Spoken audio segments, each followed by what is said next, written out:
So what I want to cover next is the lease and what you should be including in the lease if you are a landlord.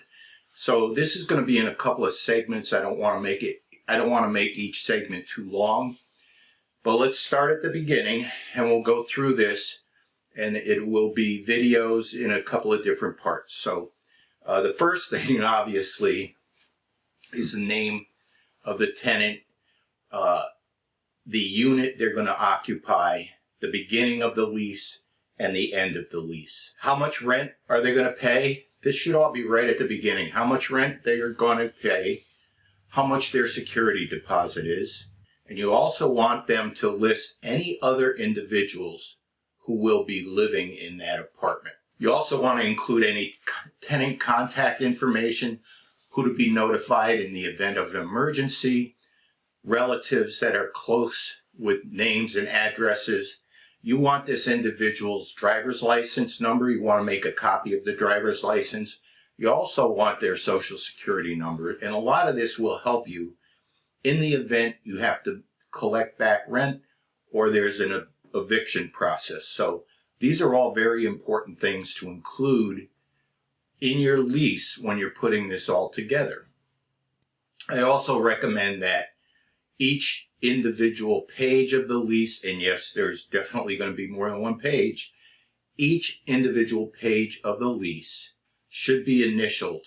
The signature page at the end is something else, but going through, each page should be initialed, and there may be sections of the lease where you very specifically want the person to initial next to that section so that they acknowledge, they understand what it means. You want to include your own information, your landlord information. If you have a property manager, location of the property manager, how to get in touch with the property manager. You want to include information on utilities, who pays what utilities, also information on appliances, whose appliances are there, what happens in the event that an appliance doesn't work, whose responsibility is it to replace appliances, things like that. You want to make sure that you put in there information about the fact that no subletting is allowed.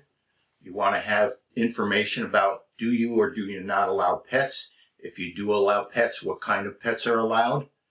You want to make sure that you have information in there about additional security deposit for pets or additional rent for pets.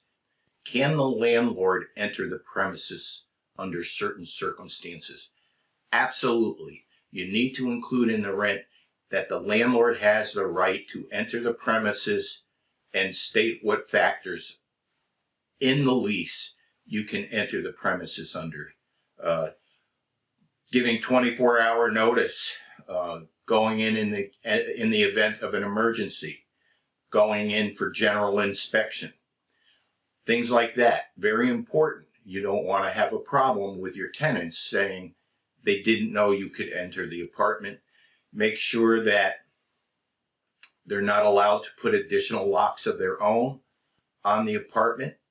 And I covered in another video the importance or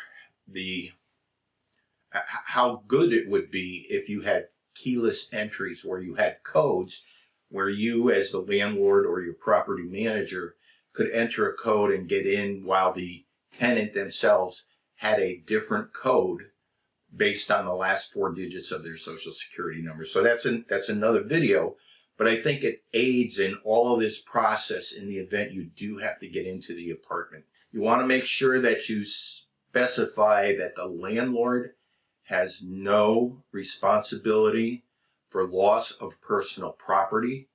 And I always suggest that you require the tenants to have renter's insurance. Now, some people will look at that and say, oh, they can't afford it.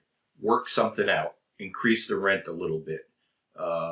Pay for it yourself with a increase in rents that is equivalent to what you have to do for renter's insurance. So there are ways around it, but it's something that's important. It covers you, it covers them.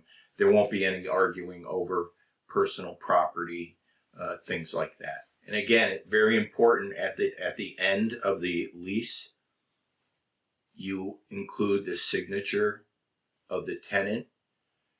Anyone who is an adult that will be on the premises should also sign as co-tenants and be responsible for the lease. You want social security numbers. You want copies of the driver's license, as I've already said. This will help you down the road in the event that there are problems. Now, there are other things that go into the lease that I'll cover in another video, but it's, there are things about what happens if there's an eviction, who covers costs, the move out specifications, what you do for move out, when and if you can take some of the security deposit to cover damages. But we'll get into that in another segment. But for now, this gives you basic information of what you should include in a lease. And it's been my pleasure. I'll talk to you again soon. Thanks.